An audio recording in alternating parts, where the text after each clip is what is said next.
Bismillahirrahmanirrahim. Bismillahirrahmanirrahim. Assalamualaikum warahmatullahi wabarakatuh. Alhamdulillahi rabbil alamin, wal aqibatu lil muttaqin, wala udwana illa 'alal zalimin. Wassalatu wassalamu ala sayidina Muhammadin wa ala alihi wa sahbihi wa man ittaba'ahum bi ihsan ila yaumiddin. Rabbi shrah li sadri wa yassir li amri wahlul 'uqdatam min lisani yafqahu qawli.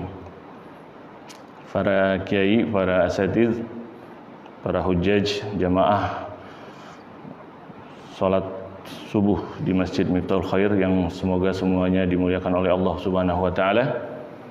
Mari kita buka pengajian ini dengan membacakan surah Al-Fatihah dengan permohonan kepada Allah Subhanahu wa taala, dengan kemujizatan dan kekaromatan surah Al-Fatihah ini, keberkahan surah Al-Fatihah ini, Allah Subhanahu wa taala memberikan kemudahan kepada kita, menyelamatkan kita dari segala mara bahaya, meluaskan rezeki kita dan memberikan keberkahan kepada keluarga kita, istri dan anak keturunan kita. Amin ya rabbal alamin.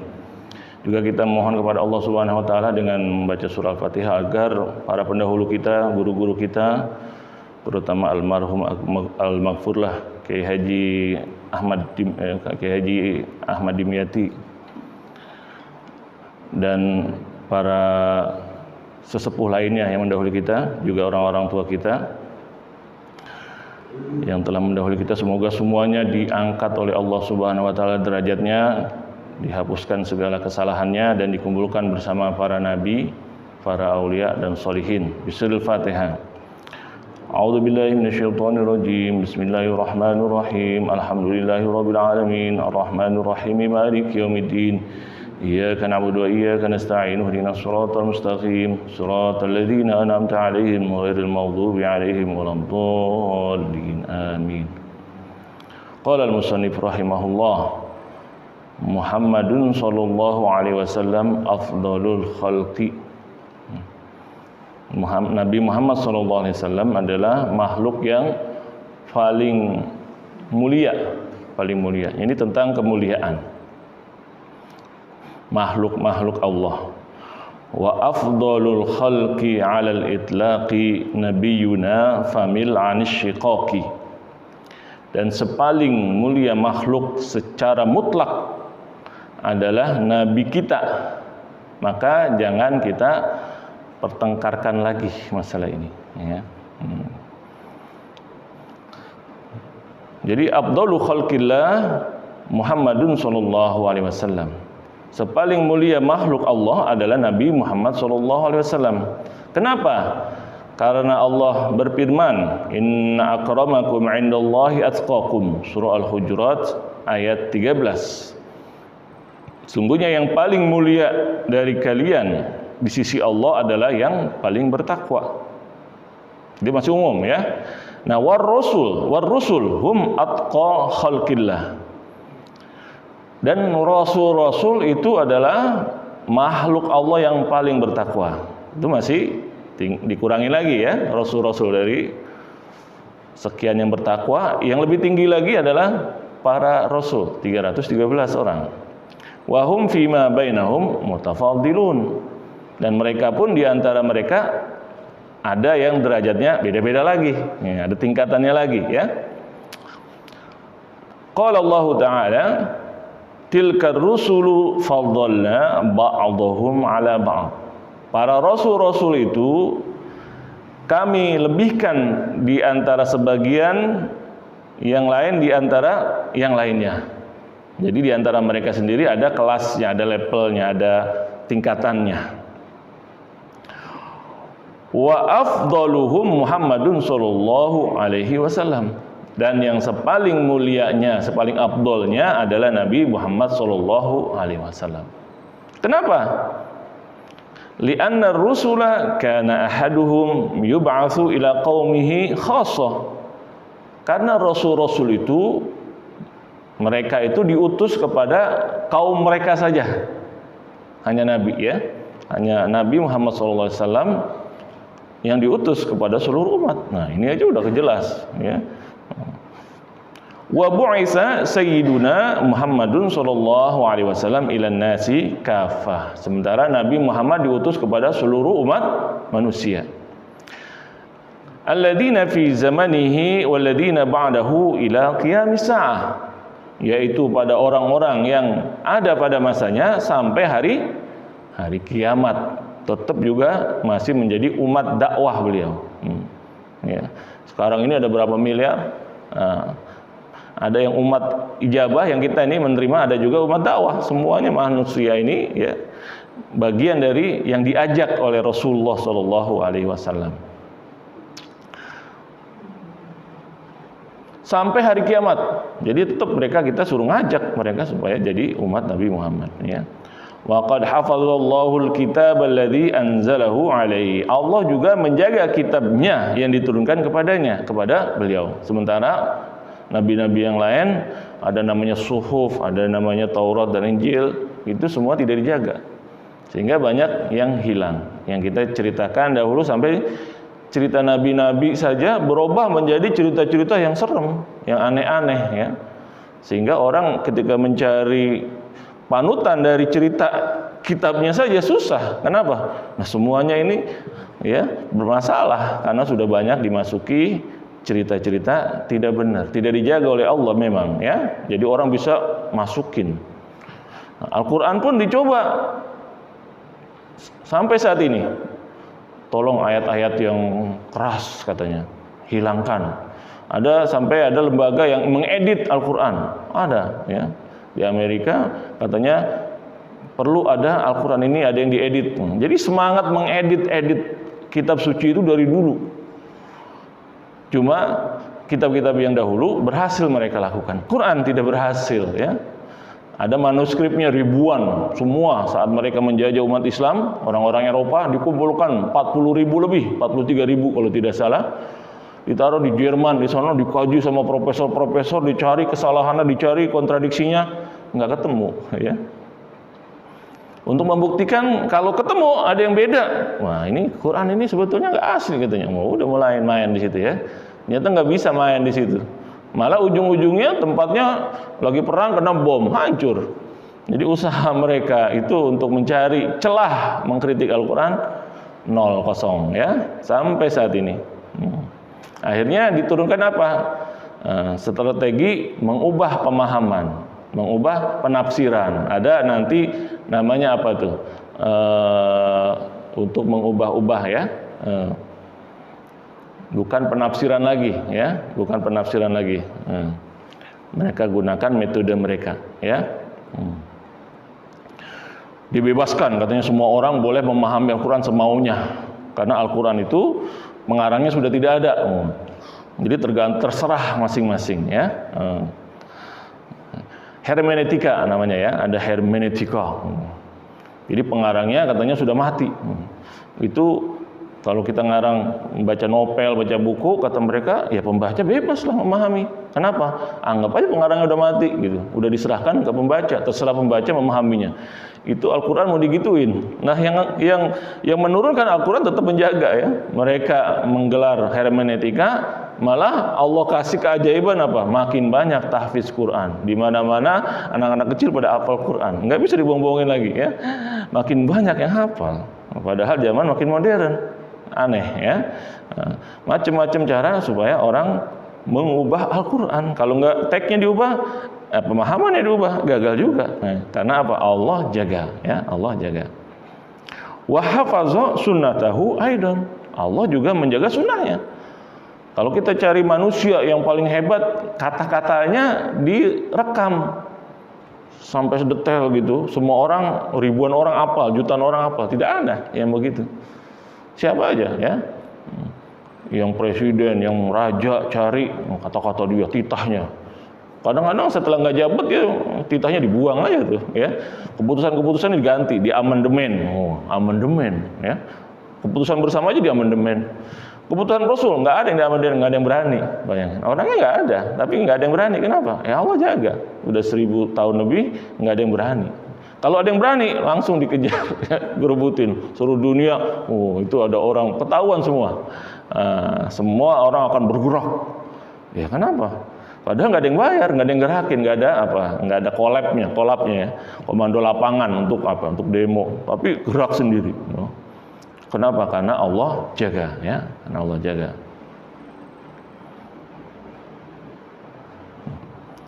Faka'annahu dhalla hayyan bainan nas yurshiduhum ila tariqil haq.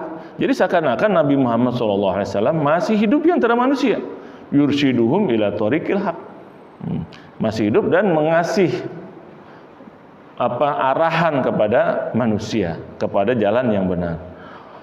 Dan memang kenyataannya ya, bahkan dalam hadis dikatakan ya, al-anbiya ahya fi kuburihim ya. Nabi-nabi itu sebetulnya hidup di dalam kubur mereka. Nah, bahkan ada hadis walaupun yang lemah gitu, amalan kita itu semuanya dipertontonkan kepada beliau. Amalan kita. Kalau amalannya bagus, beliau bersyukur. Kalau buruk, beliau meminta ampunan kepada Allah. Jadi sebelum kita minta ampunan, Rasulullah sudah minta ampunan. Kadang-kadang kita gampang taubat jadinya. Ya Allah, nah tahu ya, menyesal perbuatan yang telah dilakukan. Itu doa-doa beliau. Jadi masih terus pengaruh beliau ya. Masih terus.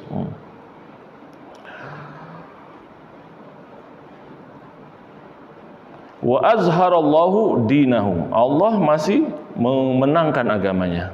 Wa aqama daulatahu, mendirikan negaranya. Wa a'azza ummatahu, memuliakan umatnya. Kita sudah dijajah semua, tahu bangkit. Sampai orang Amerika waktu itu tahun 1920 memperhatikan di mana-mana ada gerakan kemerdekaan tahun 1920. Semua dijajah, tapi semuanya bergerak pengen merdeka. Siapa kekuatannya itu yang menggerakkan? Bukan komunis, bukan apa, tapi apa? Islam, ya, Islam. Jadi kekuatan Islam itulah yang naikin lagi ya, terus begitu sampai hari kiamat, ya, sampai hari kiamat. Wa hadza lam yakun li ghairihi minar rusul alaihi wassalatu wassalam. Dan ini tidak terjadi bagi selainnya dari para rasul-rasul. Wa qad sarraha bidzalika, dan Rasul Nabi Muhammad SAW juga menegaskan hal itu. Ana sayyidu waladi Adam yaumal qiyamah. Sayalah pemimpin anak Adam pada hari kiamat. Wa awwalu man yanshaqqu anhul qabru, yaitu orang yang pertama kali keluar dari kubur. Pertama kali ya, nanti pada saat pembangkitan. Wa awwalu syafi'in, wa awwalu musyaffi'in, dan orang yang pertama memberi syafaat. Ya, memberi syafaat. Rawahu Muslim wa Abu Daud. Pada hari kiamat nanti ketika orang bingung nasibnya bagaimana, pada bangun pada bingung, nggak punya apa-apa, nggak punya baju ya, sampai Sayyidah Aisyah itu bertanya kepada Rasulullah, ya Rasulullah, nanti orang itu dibangkitkan pada nggak pakai baju ya, itu nggak malu apa nanti kalau perempuan lelaki itu kalau kumpul di lapangan? Kata Rasulullah SAW, itu orang nggak mikirin katanya, nggak mikirin itu, nggak pakai baju, nggak pakai apa, di kanannya siapa, di kirinya siapa, nggak mikirin. Sampai kalau ketemu saudara aja pada takut, pada lari, pada bingung ya, udah nggak kenal. Kenapa? Karena sedang kacaunya saat itu. Semuanya nafsi, mikirin dirinya sendiri.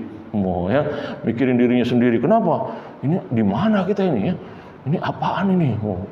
Pada bingung ya, pada bingung. Nah, saat itulah pada kemana? Mau nanya, ya, mau minta tolong. Nggak ada yang bisa minta tolong.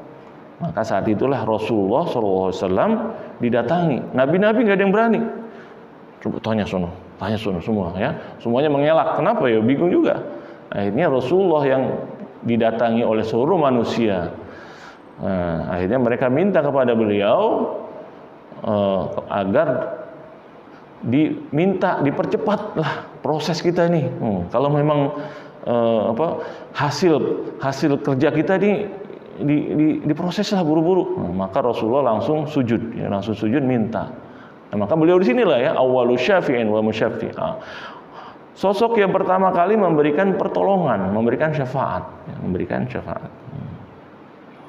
Bahkan di dalam Al-Quran ya, itu ayatnya masih terus ya. walau annahum idz zalamu anfusahum ja'uka fastaghfirullah wastaghfara lahumur rasul lawajadullaha tawwabar rahima. Kalau umat itu berbuat dosa, maka datang kepadamu dan minta taubat kepada Allah, niscaya Allah ampuni permintaannya. Jadi kalau kita minta kepada Allah, nyebut dulu Rasulullah, karena itu kita kan kalau berdoa itu pasti didahului dengan Allahumma sholli ala sayyidina Muhammad, ya. Istighfar dulu, baru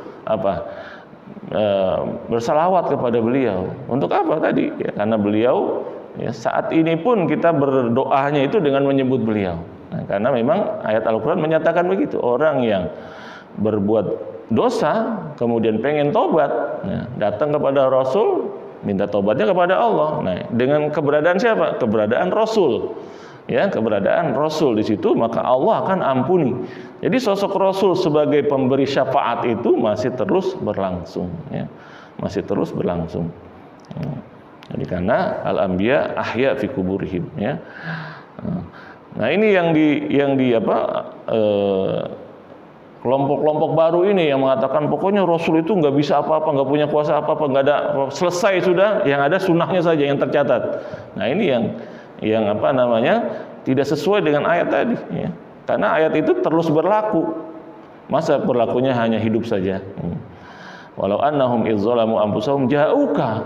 Kalau orang itu berbuat zolim kemudian ingin tobat, ja'uka, datang kepada Rasul, fastaghfirullah, kemudian mereka minta taubatnya kepada Allah. Berarti apa? Minta syafaat dengan adanya Rasulullah. Masa berlakunya cuman pada saat hidup, ya. Ya. Adalah ayat itu tidak membatasi saat hidup aja, nanti udah nggak berlaku, nggak ada, ya. Masih umum, ya, masih umum. Karena itu kita kalau minta apa-apa itu istighfar alhamdulillah, dan salawat kepada Rasulullah SAW, ya. Bahkan kita kita rasakan kehadiran beliau. Nah, itu juga rahasia dari doa yang makbul, ya. Ketika kita minta kepada Allah, merasakan Rasulullah juga sedang mendampingi kita, ya. Namanya istihdar, ya. Seakan-akan kita berada di samping Rasulullah sambil meminta bareng-bareng kepada Allah. Karena apa? Ayat itu tadi nyuruhnya kita datang kepada Rasulullah SAW. Nah, Rasulullah setelah meninggal ini arwahnya itu tidak dibatasi lagi oleh fisiknya, ya, tidak dibatasi lagi oleh fisiknya. Maka yang ada hubungan hati dengan Rasulullah SAW. Yang terdekat, orang terdekat itu adalah yang terdekat hatinya. Ya, ada hadis, ya, yang kemarin kita sering baca, la yu'minu ahadukum hatta yakunallahu wa rasuluhu ahabba ilaihi mimma siwahuma. Tidaklah kalian betul-betul beriman sehingga menjadikan Allah dan Rasulnya itu lebih dicintai dari apapun. Nah, maka keberadaan Rasulullah SAW dengan kita itu adalah di hati, yaitu cinta. Jadi dengan cinta itulah Rasulullah SAW itu selalu berada bersama diri kita, ya, dengan cinta. Maka makin dekat kedudukan orang kepada Allah itu yang paling banyak cintanya kepada Rasulullah SAW. Bukan dengan klaim paling sunnah, paling ini, bukan. Kita yang tahu, Allah yang tahu, ya, seberapa cinta kita. Nggak perlu, namanya cinta itu nggak perlu dibeberkan, nggak perlu dipamerkan, nggak perlu menuduh orang kamu tidak cinta. Cinta rahasia. Ya. Nah, maka kedudukan orang itu rahasia masing-masing. Taunya siapa? Dirinya sama Allah, sama Rasulullah yang tahu. Gitu, ya. Nah, itu yang amalan yang kurang diperhatikan saat ini, ya, amalan hati namanya. Padahal inti itu adalah amalan hati. Amalan fisik ini latihan untuk mencapai itu, ya. Harus ada antara amalan fisik dengan amalan hati. Karena kata Rasulullah SAW itu adalah ciri dari orang beriman, ya. Ciri dari orang beriman, atau bahkan pembeda antara orang beriman dan tidak beriman. Wa asyarallahu ila afdaliyatihi, maka Allah menunjukkan kepada keutamaan Rasulullah dengan firman-Nya, kuntum khairu ummatin ukhrijat linnas. Kalian itu adalah umat terbaik yang dikeluarkan bagi manusia. Wa khairul umam rasuluhum khairur rusul. Nah, kalau umatnya yang terbaik berarti rasulnya yang terbaik, ya. Amma qauluhu sallallahu alaihi wasallam, sedangkan sabda Rasulullah sallallahu alaihi wasallam, la tukhayyiruni ala Musa. Janganlah lebihkan atau anggap aku atau letakkan aku lebih baik daripada Musa, wala tufaddilu bainal anbiya, juga jangan kasih beda-bedakan di antara para nabi. Nah, ini juga diriwayatkan oleh Bukhari dan Muslim. Maka bagaimana jawaban ini? Bahwa min babit tawadhu', ini adalah dari sikap tawadu beliau, wa ta'dib li ummatihi, dan melatih akhlak kepada umatnya, hatta la yatamada tabdil ila naw'im minal massi bi karamatil anbiya, ya, sehingga tidak membuat adanya pembedaan itu mendorong atau menjerumuskan kita sampai merendahkan kemuliaan nabi-nabi yang lain. Wa dzalika ghairu jaiz, dan ini yang enggak boleh, ya.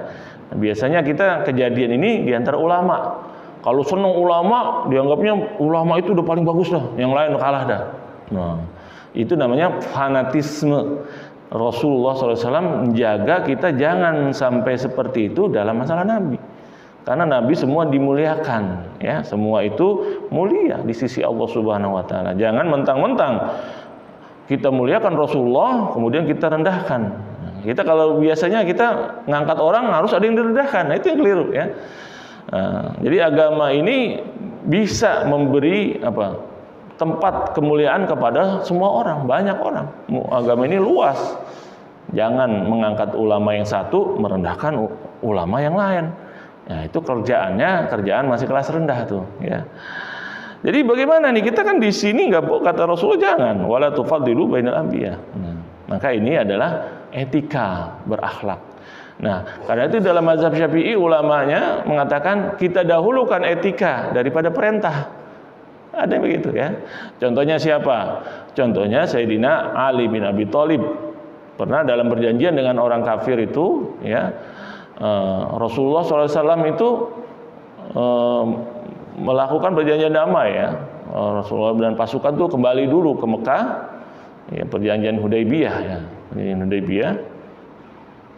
Kemudian utusan dari musyrik itu, ini adalah Ini adalah perjanjian antara Muhammad Rasulullah, Nabi Muhammad yang Rasulullah. Nah, maka utusan orang musyrik ini, orang kafir ini menolak. Kami tolak kata-kata Rasulullah ini. Kami maunya Muhammad bin Abdillah. Kenapa yang saya kenal itu Muhammad bin Abdillah? Kalau kami akui kamu Rasulullah, kami sudah menjadi pengikutmu. Nah, gitu. Maka kata Rasulullah SAW, Ali, hapus kata-kata Rasulullah. Maka Sayyidina Ali itu menolak. Menolak bukan apa? Bukan karena ingkar kepada Rasulullah, tapi menjaga adab. Saya nggak mau jadi bagian orang yang menghapus Rasulullah itu, status itu. Jangan sampai itu tangan saya terlibat dalam perbuatan seakan-akan, gitu, ya. Nanti saya mencoret itu masuk dalam sejarah saya pernah menghapus kata-kata Rasulullah. Nah, berarti di sini, ya, etika beliau lebih dikuatkan daripada perintah. Etika, ya. Rasulullah merintah.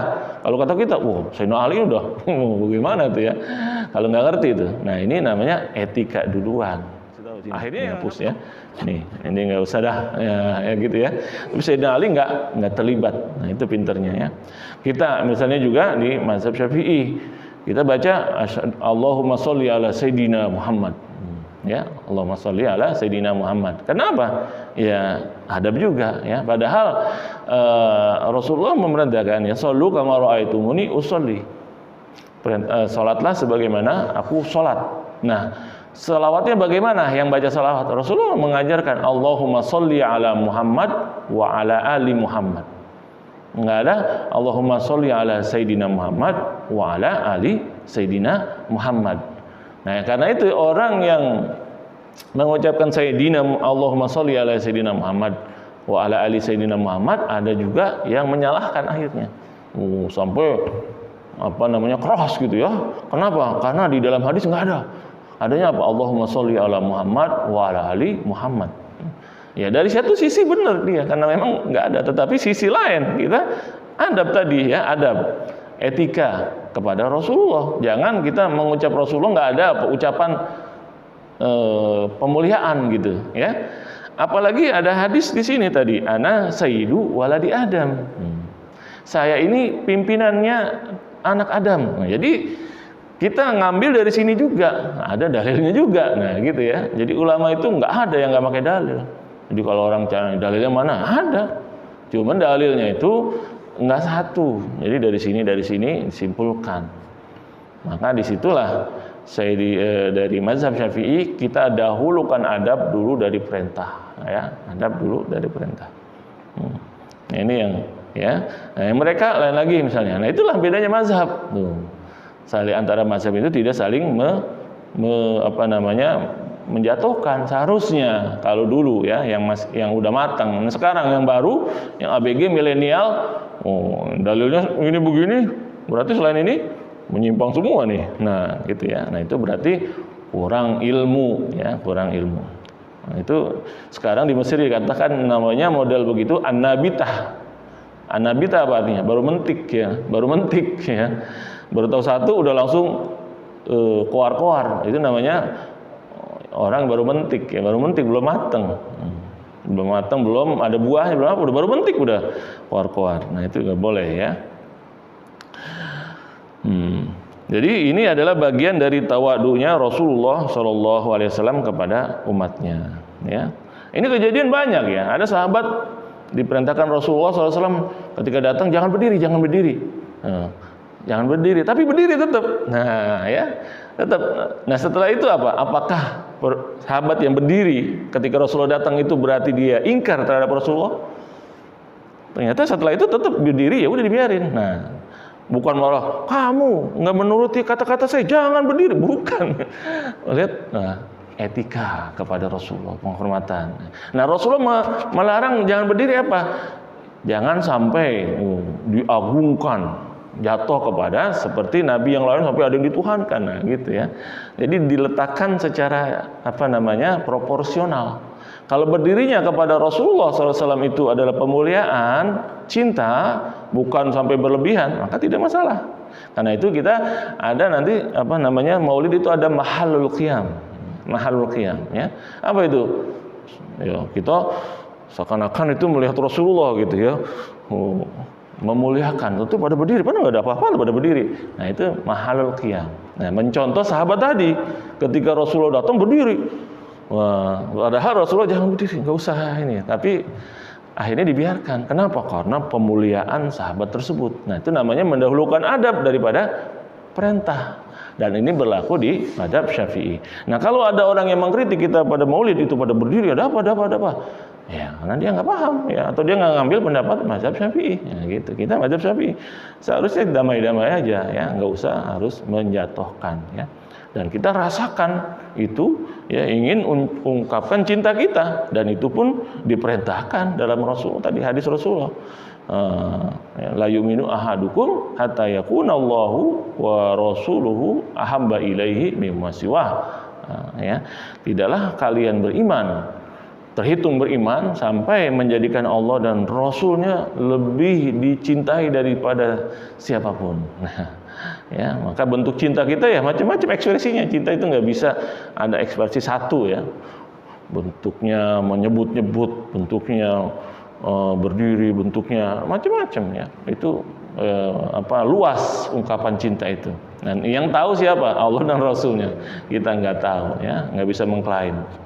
Baik, semoga kita ditambahkan cinta kita kepada Allah dan Rasulnya, dan dijadikan cinta kita itu sebagai tanda kemurnian iman kita kepada Allah dan Rasulnya, dan menyelamatkan kita nanti di dunia dan akhirat. Amin ya rabbal alamin. Ya, marilah kita tutup pengajian kita dengan membacakan doa. Astagfirullahaladzim, astagfirullahaladzim, astagfirullahaladzim. Alhamdulillahirabbil alamin. Allahumma shalli ala sayidina Muhammad tibil qulubi wa dawaiha wa afiyatil abdani wa shifaiha wa nur absari wa diyaiha wa ala alihi wa sahbihi wasallam. Rabbi zidna ilma warzuqna fahma wa alhiqna bis sholihin. Rabbana anfa'na bima 'allamtana wa 'allimna ma yanfa'una. Allahumma inna nas'aluka fahman nabiyyin wa hifdzal mursalin wa ilhamal malaikatil muqarrabin. Rabbi zidna ilma warzuqna fahma wa alhiqna bis sholihin. Rabbana iftah lana wa li auladina wa li azwajina wa li talamidina futuhal arifin wa wafiqna wa iyyahum fid din wa ja'alna wa iyyahum minal ulama'il 'amilin wa la taj'alna wa iyyahum minal qanitin wa la minal athimin wa la minal mu'tadin wa la minal dhalin wa la minal mudallin. Rabbana ighfir lana wa liwalidayna warhamhum kama rabbawna shighara. Rabbana atina fid dunya hasanah wa fil akhirati hasanah wa qina adzabannar. Subhana rabbika rabbil izzati amma yasifun wa salamun alal mursalin walhamdulillahi rabbil alamin. Wassalamu alaikum warahmatullahi wabarakatuh.